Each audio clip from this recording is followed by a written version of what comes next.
Hello everyone, welcome to our channel Nanak education point. Myself Heena Takkar. और आज हम लेकर आए हैं बीएड का, जो भी स्टूडेंट बीएड कर रहे हैं और उन लोगों का ये जो सब्जेक्ट है वो है जेंडर, स्कूल एंड सोसाइटी का।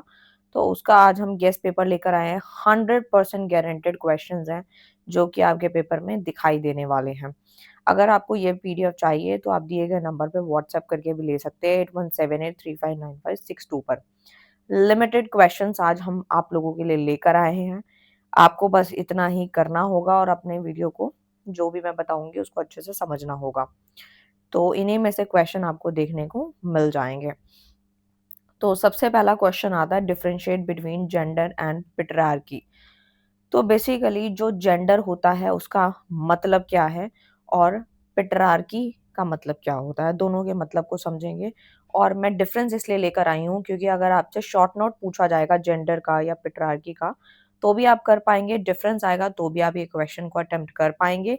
मैंने इसी प्रकार से इजी लैंग्वेज में क्वेश्चन आंसर लेकर आई हूँ और कंक्लूजन भी है साथ में और इन शॉर्ट भी है, ताकि जिनको ये आंसर बड़ा लग रहा होगा वो खुद भी बना के 2 लाइन भी याद रखेंगे तो भी वो आराम से पेपर अटेम्प्ट कर पाएंगे। तो सबसे पहले मीनिंग की बात करते हैं कि जेंडर क्या होता है। तो देखो भाई, जेंडर और सेक्स के बीच में एक डिफरेंस समझते हैं, उसके बाद जो है हम लोग जो हमारा सेकंड डिफरेंस है पेट्रियार्की का उस पे हम आ जाएंगे। तो देखो, सेक्स की अगर हम बात करें तो जब भी कोई अ, माँ अपने बच्चे को जन्म देती है तो दैट मीन्स उसके सेक्स की बात होती है, यानी कि वो बॉय है या फिर गर्ल है। लेकिन अगर हम जेंडर की बात करें तो जो अभी पर्सन यहाँ पे लड़का या लड़की अब हमारे वर्ल्ड में, यूनिवर्स में सरवाइव कर रहा है, तो वो डिपेंड करता है कि वो गर्ल है या फिर बॉय है, उसके जेंडर पे डिपेंड करता है।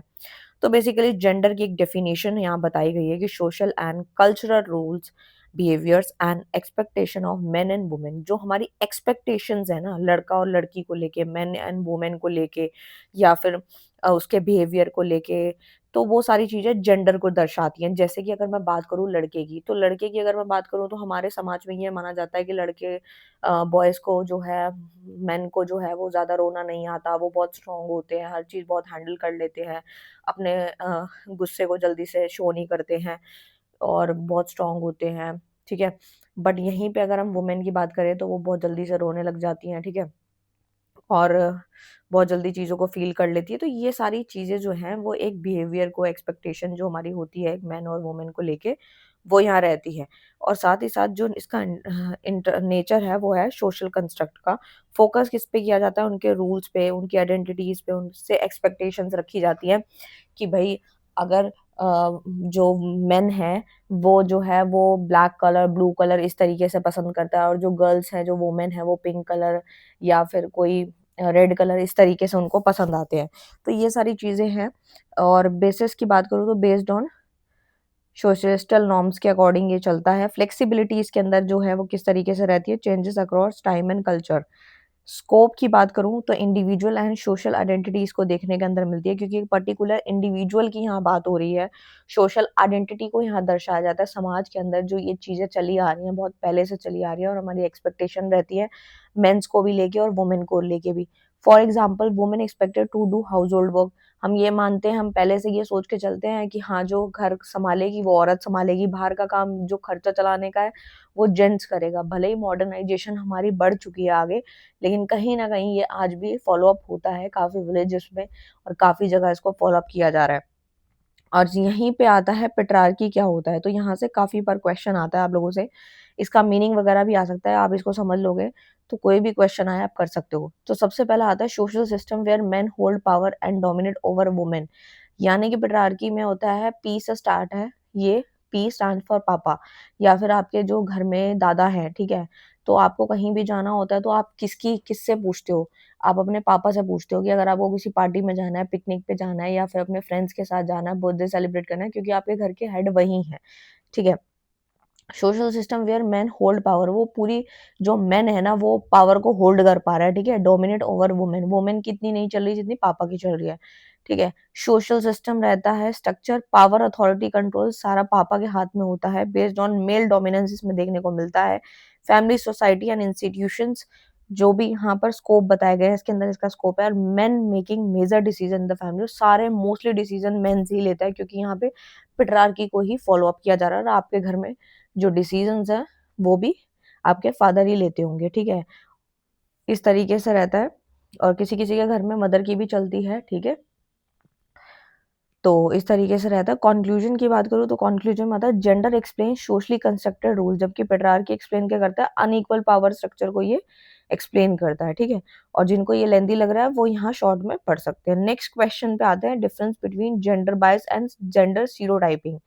तो देखो भाई, जेंडर बायस का मतलब क्या होता है, अनफेयर प्रेफरेंस और डिस्क्रिमिनेशन बेस्ड ऑन जेंडर। जो हम जेंडर को लेके भेदभाव करते हैं ना, वो जेंडर बायसनेस होती है, जेंडर बायसिज्म कहते हैं। इसका नेचर कैसा होता है, एटीट्यूड एंड बिहेवियर डिपेंड करता है उस person to person. Unequal treatment होता है कि हाँ भाई, लड़कियां जो हैं उनको जो है घर का काम करवाया जाए, और बाहर घूमने के लिए जेंट्स को बोला जाए, या बाहर काम करने के लिए जो है मेंस ही जाएंगे, ठीक है। तो ये एक डिस्क्रिमिनेशन है, एक भेदभाव है, leads to discrimination and inequality देखी जाती है। पर्सनल और सोशलिस्ट प्रेजुडिस देखने को मिलता है, can be reduce through awareness. हमें जो है अवेयरनेस इस चीज के लिए फैलानी चाहिए। हम देखते भी हैं आज लेडीज जो हैं वो काम भी कर रही हैं, जॉब भी कर रही हैं, घर भी चला रही हैं, बट कहीं ना कहीं भेदभाव देखने को मिल ही जाता है। जब किसी लड़की की शादी होती है तो जो जगह उसकी बेटी की होती है वो बहू नहीं ले सकती। ऐसे बहुत सारे भेदभाव देखने को मिल जाते हैं। अगर घर में कुछ भी पड़ा है, लाइक कहीं कुछ जाने का प्रेफ़रेंस है, तो वो अपनी बेटी को पहले प्रेफ़रेंस देते हैं, बहू को बाद में। तो ये भी एक तरीके से भेदभाव है। या फिर जेंडर को लेके भी तो होता ही है, ठीक है? कि अगर रात को 11 बजे बाहर जाना है, तो हाँ भाई ठीक है, उन्होंने अपने बेटे को बोल दिया, बहू को बाहर जाने के लिए अलाउ नहीं किया। तो ये भी एक डिस्क्रिमिनेशन ही का ही पार्ट है, giving more opportunity to boys than girls. और आज हम देख रहे हैं कि अब तो टाइम बदलाव है, टाइम में चेंजेस हैं। बहुत सारी कंपनीज़ ऐसी भी हैं जो इस पे वर्क कर रही हैं। वहाँ पे क्या होता है कि जो वुमेन्स होती हैं उनको रिसेप्शन पे बिठाया जाता है, ठीक है? मेंस को नहीं बैठाया जाता, क्योंकि ये टाइम चेंज हुआ है, क्योंकि वुमेन भी आज उतनी ही पढ़ी लिखी है जितने कि मेंस हैं, और उनसे ज़्यादा ही आगे हैं। तो ये टाइम में बदलाव तो आया है, लेकिन कहीं न कहीं डिस्क्रिमिनेशन आज भी देखने को मिलता है। जेंडर स्टीरियोटाइपिंग में क्या होता है, स्टीरियोटाइप आपने सुना ही होगा, जो पहले के पुराने लोगों के जो ख़यालात थे, जो पुराने बुजुर्ग हमारे थे, उनकी सोच में बहुत अंतर था। आज भी अगर हमारे बूढ़े जो दादी, परदादी, परनानी ये अगर आज भी हैं, या उनकी हमने कभी बातें सुनी हो ध्यान से, या किसी ने हमें उनके मम्मी या किसी ने बताई हो, तो हमें पता लगता है कि भई उनकी सोच किस टाइप से थी, या पहले के लोगों की सोच किस टाइप से थी, ठीक है? कि लड़की घर का काम करेगी, बाहर नहीं जाएगी, और ज़्यादा पढ़ाई नहीं करवानी है उससे, और उसको जो है थोड़ा-सा भी 7वीं 8वीं पढ़वा देना है, 7th-8th पास करवा के उसकी शादी कर देनी है। तो ये छोटी-छोटी चीज़ें थी जो कि स्टीरियोटाइपिंग में आती है। Fixed believe generalised ideas about rules of men and women, believes on perception. जो एक्सपेक्टेशन थी ना वो हमारी बहुत ही डिफरेंट थी, ठीक है? Can change slowly over time, धीरे-धीरे चेंज हुई है, लेकिन आज भी कुछ गाँव ऐसे हैं, जहाँ पे लड़कियों को ज़्यादा पढ़ाया नहीं जाता। और पहले के ज़माने में जैसे पता लग जाता था कि बेटी पैदा हुई हो रही है या होने वाली है, उससे पहले उसको मार देते थे। तो ये सारी चीज़ें जो है ना, ये हमारे जो भेदभाव है कि हाँ भई, वो घर पे जो है हमारे बोझ बनेगी, आगे हमारा जो वंश नहीं चला पाएगी। तो इस तरीके की चीज़ें जो है, believe that girls are weak और बॉयज़ आर स्ट्रॉन्ग, हम ये मानते थे। हमारी जो पुराने पिछले लोगों की सोच थी कि जो लड़कियाँ होती हैं वो वीक होती हैं, और जो बॉयज़ होते हैं वो स्ट्रॉन्ग होते हैं, बट एक्चुअल में ऐसा बिल्कुल भी नहीं है। आज आप ऐसा कोई काम देख लो जो कि बॉयज़ कर रहे हैं और गर्ल्स नहीं कर पा रही। इनफैक्ट प्लेन उड़ाना है तो भी लड़की उड़ा रही है, ठीक है? बस चलानी है वो भी चला रही है, ऑटो भी आपने देखा ही होगा, हर एक चीज़ में वो आगे अपना योगदान दे रही है। ऐसा नहीं है कि मैं एक लड़की हूँ तो इसलिए बोल रही हूँ, बट आप खुद भी अपने आस-पास भी देख सकते हो। कन्क्लूज़न में आता है, gender bias leads to unfair treatment, तो रहता रहता ही है, आपको मैंने अभी बताया in short. And gender stereotype में आता है, create fix ideas about gender rules को लेके एक आइडिया फिक्स करके क्रिएट किया जाता है, ठीक है? नेक्स्ट क्वेश्चन आता है हमारा, थर्ड क्वेश्चन आता है इक्वालिटी का एंड इक्विटी का। इन दोनों के बीच में डिफरेंस समझते हैं, ठीक है? आप सोचेंगे कि मैम आंसर बहुत छोटे-छोटे हैं, तो देखो भई, मैं आप लोगों को समझा रही हूँ, आपको बना के आप इसी कंटेंट को और बना के भी लिख सकते हो और मैं इसको डिटेल में भी करवा दूँगी सिलेबस वाइज़, आप मुझे कमेंट करोगे तो। बट अभी मैं सिर्फ़ इम्पोर्टेंट लेकर आई हूँ, ठीक है? जिनको लास्ट मोमेंट पे पढ़ना होता है, तो उनके लिए ये सॉल्यूशन है। देखो भाई, इक्वालिटी और इक्विटी में क्या डिफरेंस होता है? तो इक्वालिटी जो होती है बेसिकली इसमें आता है providing the same resources and opportunity to everyone. Equality मतलब रिलेटेड टू इक्वल, हर एक सेम रिसोर्स और सेम तरह की अपॉर्चुनिटी हर किसी को यहाँ मिलती है, तो उसे हम इक्वालिटी बोलते हैं, मतलब सब बराबर हैं, सब इक्वल हैं, ठीक है? जबकि इक्विटी में क्या होता है, providing resources based on individual needs and circumstances. यहाँ पे ऐसा नहीं होता, यहाँ पे जो रिसोर्सेज प्रोवाइड किए जाते हैं वो हर एक इंडिविजुअल की ज़रूरत के हिसाब से और उसके सर्कमस्टांस के हिसाब से ही उसको जो है रिसोर्सेज दिए जाते हैं, जबकि यहाँ पे सबको सेम रिसोर्सेज दिए जाते हैं। अब देखो, मैं एक छोटा सा एग्जांपल लेती हूँ आप लोगों के लिए, कोविड का, ठीक है? अब मान लो कोविड में क्या हुआ था, बहुत सारे अमीर लोग ऐसे थे जिनके पास बहुत सारा पैसा पड़ा था, ठीक है? तो पैसा पड़ा था भाई, उनको कोई दिक्कत नहीं थी, किसी चीज़ की कोई टेंशन नहीं थी, क्योंकि भाई उनका ऑलरेडी इतना पैसा जुड़ा हुआ है, कोविड में लॉकडाउन लग गया बट उनके पास खाने के पैसे भी थे और सर्वाइव करने के भी पैसे थे। बट गरीब व्यक्ति के पास पैसे नहीं थे अपना घर चलाने के लिए, जो बिल्कुल ताज़ा कमाते थे, ताज़ा खाते थे, उनके पास पैसे नहीं थे। तो यहीं पे मैं एक छोटा-सा गवर्नमेंट का एक एग्ज़ाम्पल लेती हूँ। तो उन्होंने उस टाइम पे सोचा कि भाई गरीब व्यक्ति को जो है राशन उनके घर तक डिलीवर किया जाए, क्योंकि वो अगर उन्हें राशन नहीं मिलेगा तो वो मर सकते हैं, क्योंकि उनकी बेसिक नीड ही पूरी नहीं हो पा रही। तो देखो भाई, इक्वालिटी का मतलब है कि जब अमीर और गरीब दोनों को सेम सुविधाएँ मिल रहे हैं, ठीक है? हर चीज़ सेम मिले तो वो होता है इक्वालिटी। अब जैसे मैंने आपको राशन का एग्ज़ाम्पल दिया, वो गरीब लोगों के लिए सोचा गया, क्योंकि अमीरों के लिए नहीं सोचा गया, क्योंकि अमीर के पास तो ऑलरेडी पैसा है।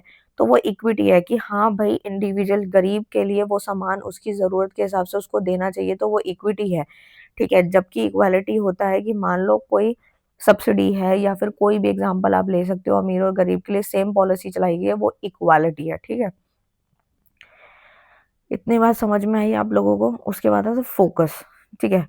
अब जैसे वैक्सीन का एग्ज़ाम्पल भी मैं कोविड का ही लेती हूँ कि कोविड में जो भी वैक्सीन लग रही थी, वो अमीर और गरीब को देख के नहीं लग रही थी, सबको लग रही थी, कोई भी लगवा सकता है। तो वो आता है इक्वालिटी में, और जबकि जो गरीब व्यक्ति के लिए राशन पहुँचाया जा रहा है उसकी ज़रूरत के हिसाब से, तो वो इक्विटी है। आई होप आपको 100% क्लियर होगा। फ़ोकस की बात करूँ तो इसमें आता है यूनिफ़ॉर्म ट्रीटमेंट, उसमें फेयरनेस एंड जस्टिस मिलती है, क्योंकि इंसाफ मिलता है एक गरीब को, जो बेचारा कमा नहीं पा रहा, जो कुछ कर नहीं पा रहा, उसको एक तरीके से इंसाफ मिल रहा है, उस बेचारे को राशन मिल गया, वो खुश हो गया, ठीक है? इसमें अमीर भी कुछ नहीं बोलेगा, क्योंकि गरीब को उस चीज़ की ज़रूरत है। नेक्स्ट आता है अप्रोच की बात करें तो इसमें सेम फॉर ऑल, इसके अंदर डिफरेंट नीड के हिसाब से वो आपको समझ आ गया होगा। गोल भी क्या है, हर किसी को इक्वल डिस्ट्रीब्यूशन है, जबकि यहाँ पे इक्वल आउटकम मिलता है। और यहाँ पे क्या होता है, जर्नल एंड स्टैंडर्डाइज इस नेचर रहता है इसका, और ये बहुत फ्लेक्सिबल है और नीड के ज़रूरत के हिसाब से उसको चलाया जाता है। और यहाँ पे एक एग्ज़ाम्पल इन लोगों ने दिया है, जो मैं आपको बताती हूँ, और जो मैंने अभी दिया था वो मेरा अपना खुद का एग्ज़ाम्पल था। तो देखो भाई, एग्ज़ाम्पल दिया है, giving same books to the all student. अब मान लो कि स्कूल के अंदर जो है सबको सेम बुक्स मिल रही हैं, ठीक है? हर एक बच्चे को, चाहे वो वीक है, चाहे वो स्ट्रॉन्ग है, ठीक है? हर किसी को, मतलब वो पढ़ने में इंटेलिजेंट है या डफ़र है या मीडियम है, सबको सेम बुक्स प्रोवाइड करवा दी सरकार ने, ठीक है? और यहाँ पे क्या है, इक्विटी में क्या है, giving extra support to weaker student, और वीकर स्टूडेंट के लिए कुछ जो मटेरियल होता है, लाइक स्टडी मटेरियल हो गया, सपोर्ट मटेरियल, वो सिर्फ़ और सिर्फ़ वीकर बच्चों को दिया गया, तो वो इक्विटी है, क्योंकि उसको उसकी नीड है। आई होप आपको 100% क्लियर होगा, और जिनको ये लेंथी लगे वो शॉर्ट में कंक्लूजन एंड शॉर्ट समझ सकते हैं। नेक्स्ट आता है explain different type of parenting style क्या होता है। देखो भाई, पेरेंटिंग स्टाइल होता क्या है, नाम से ही समझ में आ रहा होगा। It refers to the way parents raise and interact with their children. मतलब यहाँ पे जो पेरेंट्स हैं वो एक तरीके से अपने बच्चे के साथ इंटरैक्ट कर रहे हैं, चीज़ों को पूछ रहे हैं, समझ रहे हैं। It include attitude, behaviour, discipline, method and emotion support उनको देने की कोशिश कर रहे हैं। It influence a child personality, behaviour and development. ये एक तरीके से चाइल्ड की, जो बच्चे की पर्सनैलिटी में बदलाव लाता है, उसके बिहेवियर में बदलाव लाता है और उसके डेवलपमेंट में भी चेंज देखने को मिलता है। अब मैं एक छोटा-सा एग्ज़ाम्पल देती हूँ। जब हम छोटे थे, लाइक अगर आप अभी अभी आप कॉलेज में हो, ठीक है, बीएड वगैरह कर रहे हो या सीटेट वगैरह कर रहे हो, जो भी कर रहे हो, बट जब आपका टाइम पीरियड था, जब आप स्कूल से आते थे, 4th क्लास में थे, 5th क्लास में थे, तो आपकी मम्मी या पापा जो है ज़्यादातर मम्मी वगैरह क्या करती थी, कॉपी वगैरह चेक कर लेती थी शाम को कि आज क्या पढ़ के आए हो, क्या चीज़ समझी है, क्या कुछ नया सीखा। तो यानी कि उससे क्या होता है कि आप इस चीज़ को फ़ोकस रखते थे कि हाँ भई, मदर ने जाके पूछना है और मुझे इस चीज़ का आंसर करना है। तो इससे हमारे बिहेवियर में बदलाव आया, हमारी पर्सनैलिटी में बदलाव आएगा। क्यों आएगा? क्योंकि हमारे पेरेंट्स हमसे इंटरैक्ट हो रहे हैं। हमारे एटीट्यूड को, बिहेवियर को समझने की कोशिश कर रहे हैं। उन्हें देखना है कि गलतियाँ कहाँ हैं, चीज़ें कहाँ करेक्शन में लानी है, इस तरीके से, और कैसे आपके अंदर डेवलपमेंट करना है। तो टाइप ऑफ पेरेंटिंग स्टाइल में आता है ऑथोरिटेटिव पेरेंटिंग होता है, जो कि डेमोक्रेटिव होता है इसका अनदर नेम। इसमें क्या होता है, parents are both responsive and demanding. जो भी पेरेंट्स होते हैं वो रिस्पॉन्सिव होते हैं और डिमांडिंग होते हैं। They set clear rules but also explain reason. उनके रूल्स तो बहुत सेट रहते हैं और क्लियर भी होते हैं, बट ऑल्सो एक्सप्लेन रीजंस भी वो एक्सप्लेन करते हैं। Encourage independence and open communication रहता है, जैसे मेंटेन लव सपोर्ट वो देते हैं, ताकि जो बच्चा है, अगर मान लो पेरेंट्स बच्चे को बार बार मारते रहे और हर चीज पे टोक मारते रहे, तो बच्चा बिल्कुल ढीठ हो जाएगा, कुछ नहीं करेगा। लेकिन अगर वो सपोर्ट करेंगे कि बेटा कोई नहीं, अगर आपके 10 में से इस बार 6 मार्क्स आए तो कोई नहीं, नेक्स्ट टाइम आप 8 या 9 लेकर आना। तो इस तरीके से सपोर्ट देना है, प्यार भी करना है, तो ये सारी चीज़ें पेरेंटिंग स्टाइल में आती हैं। इफ़ेक्ट ऑन चाइल्ड, इससे क्या होता है, बच्चे पे क्या, चाइल्ड पे क्या इफ़ेक्ट आता है, वो कॉन्फिडेंट रहता है, रिस्पॉन्सिबल भी हो जाता है धीरे-धीरे, उसे पता है कि अब मैंने किया है, मेरे को शाबाशी मिली है, मुझे और अच्छा करना है। Good social skills, high self esteem, ये सारी चीज़ें जो हैं चाइल्ड के अंदर देखने को मिलती हैं, उसकी स्किल्स भी डेवलप होती है। नेक्स्ट जो आता है, वो आता है अथॉरिटेरियन पेरेंटिंग, जो कि स्टिक है। इसमें कहता है parents are highly controlling and strict. इसमें कहता है बहुत ज़्यादा कंट्रोल नेचर के होते हैं पेरेंट्स और काफ़ी स्ट्रिक्ट होते हैं। आपने देखा भी होगा, आज भी अगर हम बात करें तो हमारे पेरेंट्स आज भी, अगर हम कॉलेज में भी है तब भी हमसे हर एक चीज़ पूछते हैं, कैसे क्या चल रही है, क्या नहीं। और कई बार पेरेंट्स नहीं भी पूछते, तो वो उनके स्टाइल पे डिपेंड करता है, ठीक है?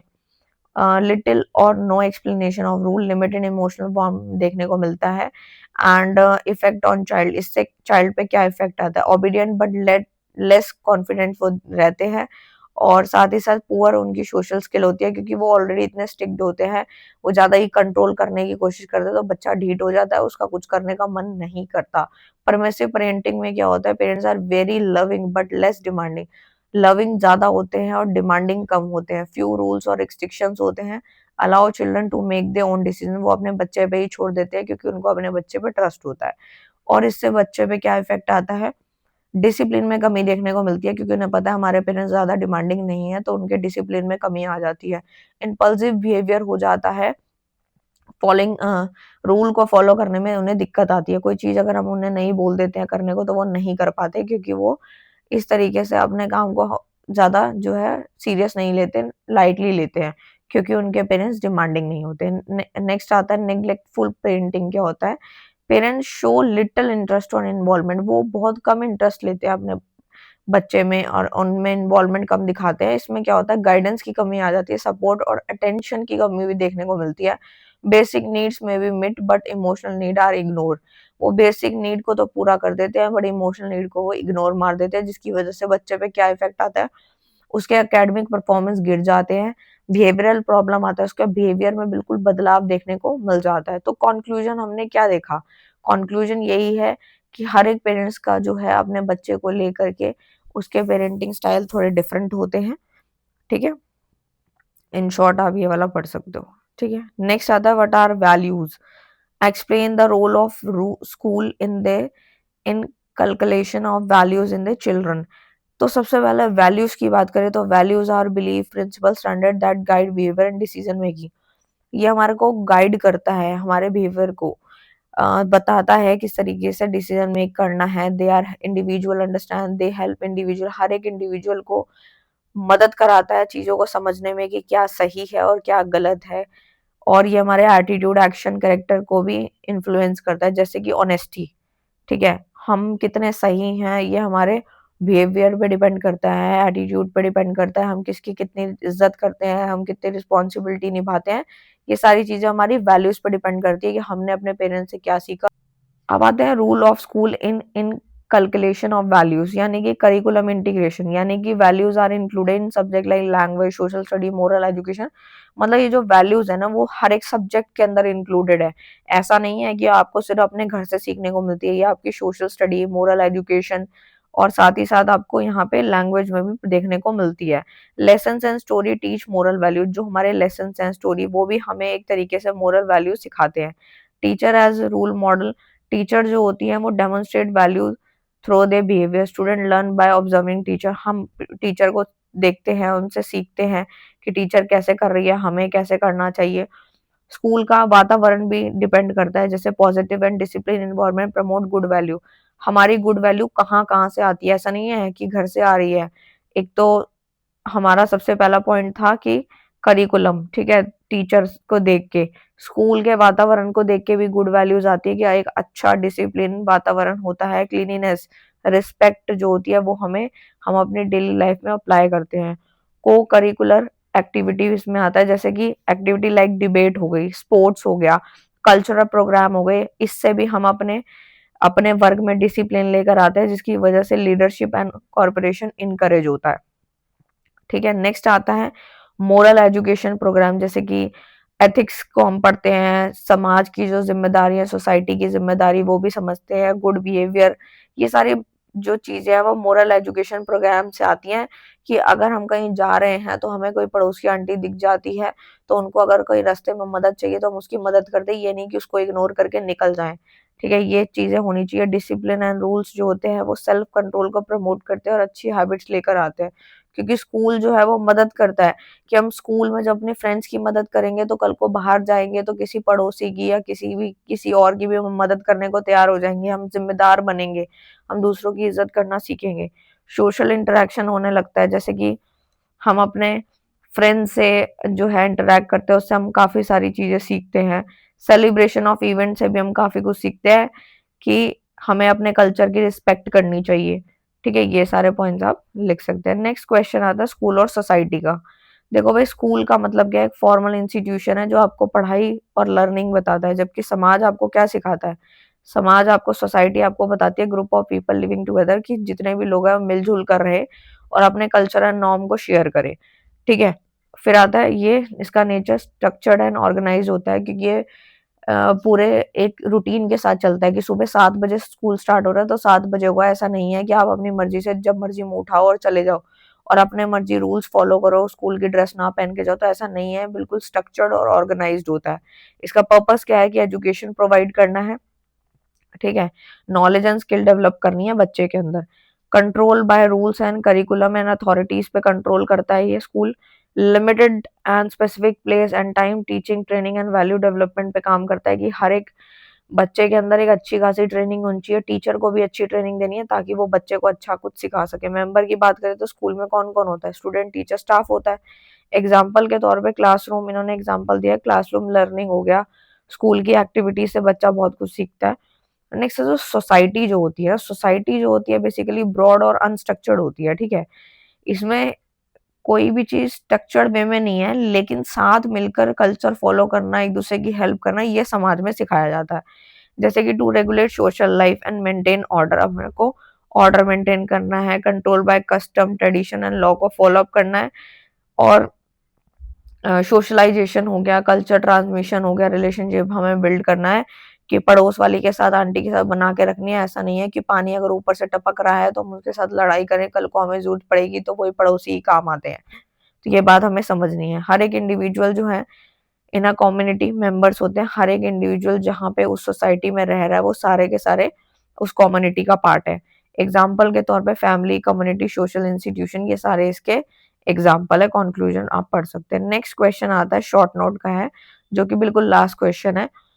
ठीक है, ये उन बच्चों के लिए जो बिल्कुल एंड मोमेंट पे, एग्जाम के आधे घंटे 1 घंटे पहले पढ़ के जाना चाहते हैं और उनके पास टाइम नहीं है, वो बना के भी लिख सकते हैं। ठीक है, बाकी अगर आप कमेंट करोगे तो मैं इसके ऊपर लॉन्ग वीडियो भी लेकर आऊंगी जो काफी डिटेल में होगी। ठीक है, तो नेक्स्ट क्वेश्चन आता है शॉर्ट नोट का। सबसे पहला आता है सोशलाइजेशन होता क्या है? तो देखो भाई, सोशलाइजेशन का मतलब है it is the process through which individual learn social norm, values and behaviour. ये एक तरीके का प्रोसेस है जो हमारा सोशलाइजेशन है, जिसमें individual social norm, value, behaviour को जो है सीखता है। It help a child become a responsible member of the society. इस तरीके से सीखता है ताकि वो, ये टॉपिक हमें इसीलिए पढ़ाया जा रहा है ताकि जो एक बच्चा है, एक चाइल्ड है, वो रिस्पॉन्सिबल बने अपनी सोसाइटी का, जो अगर एक मेंबर है तो उसे रिस्पॉन्सिबल बनना चाहिए। It begin from birth and continue through out life. और उसे अपने बर्थ से ही कुछ ना कुछ सीखने को मिल रहा होगा और सीख भी रहा होगा, और हमार उसको कहीं ना कहीं अपनी रिस्पॉन्सिबिलिटी अगर वो धीरे धीरे समझेगा तो आगे भी बढ़ता चला जाएगा। नेक्स्ट आता है जेंडर आइडेंटिटी। जेंडर आइडेंटिटी की बात करूँ तो इसके अंदर refers to individual understanding of being male, female और अदर जेंडर। मतलब उसमें मेल भी आता है, फीमेल भी आता है और अदर जेंडर भी आते हैं। तो जेंडर की आइडेंटिटी को दर्शाता है। It develop through social and cultural influence. It shape behaviour, rules and self concept. ये एक तरीके से शेप देता है बिहेवियर को, हर एक इंसान का। उसके जेंडर के हिसाब से उसके कुछ रूल्स होते हैं, उसका कुछ बिहेवियर होता है, वो सब। Role of family. फैमिली का रूल क्या है? First and most important agent of socialization. हमारे समाजीकरण का, समाज का जो फर्स्ट और मोस्ट इंपॉर्टेंट एजेंट है ना सोशलाइजेशन का, वो हमारा फैमिली है। ये love, care and security provide करता है। ठीक है। Teach basic value, habits and behaviour. Influence emotional and moral development. ये एक तरीके से इमोशनल एंड मोरल डेवलपमेंट को इन्फ्लुएंस करता है। नेक्स्ट आता है रूल ऑफ नेबरहुड। जो हमारा नेबरहुड है उसका क्या रूल है? Provide social interaction beyond family. ठीक है। Help in developing communication, corporation, influence habit, language and social behaviour. वही वाला एग्जांपल आ जाता है कि आपके पड़ोसी का क्या रूल है कि भाई वो आपको जरूरत में साथ दे। ठीक है। और साथ ही साथ कम्युनिकेशन अच्छा होना चाहिए, वो डेवलप करता है। और कम्युनिकेशन अच्छा होगा तो दुख सुख में काम आएंगे, दुख सुख में काम आएंगे तो फिर कोई दिक्कत नहीं होती। रिलीजियस ग्रुप में आता है, मोरल वैल्यू पढ़ाए जाते हैं, एथिक्स के बारे में पढ़ाया जाता है, डिसिप्लिन से हम सीखते हैं। यूनिटी बनी रहती है, एक तरीके से एकता बनी रहती है कि अगर कहीं गली में कुछ प्रॉब्लम हो गई है तो 8-10 लोग इकट्ठे होकर के एक यूनिटी बना लें और आगे चल के उस काम को करवा सकें। ये बिलीफ को इन्फ्लुएंस करता है, कल्चरल प्रैक्टिस को भी इन्फ्लुएंस करता है। एक्सटेंडेड फैमिली क्या होता है? तो इसके अंदर आता है include relative like grand parents, uncle, aunty, cousin, ये सब आते हैं। ये एक्सटेंडेड फैमिली है जिसमें सपोर्ट होता है, गाइडेंस होती है, क्योंकि हम अपने पेरेंट्स से, अपने अंकल आंटी से बहुत कुछ सीखते हैं, उनसे गाइडेंस मिलती है। हर इंसान कुछ ना कुछ अपना ज्ञान देता है और उससे हमें कुछ ना कुछ सीखने को मिलता है। कहते हैं ना, ज्ञान जहाँ से मिले वहां से ले लो, बस कहीं ना कहीं काम आ ही जाता है।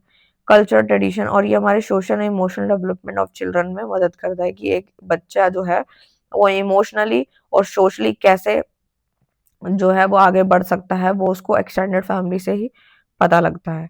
तो ये था पूरा का पूरा। वीडियो अच्छा लगे तो प्लीज उसे लाइक करना, और नेक्स्ट वीडियो के लिए मुझे कमेंट करना कि मैं नेक्स्ट जो बीएड का सब्जेक्ट है उस पर किस पे वीडियो बनाऊं। और ये पीडीएफ चाहिए तो आप नंबर पे व्हाट्सअप कर सकते हैं। और मिलते हैं नेक्स्ट वीडियो में नेक्स्ट टॉपिक के साथ। तब तक के लिए bye bye, thank you so much.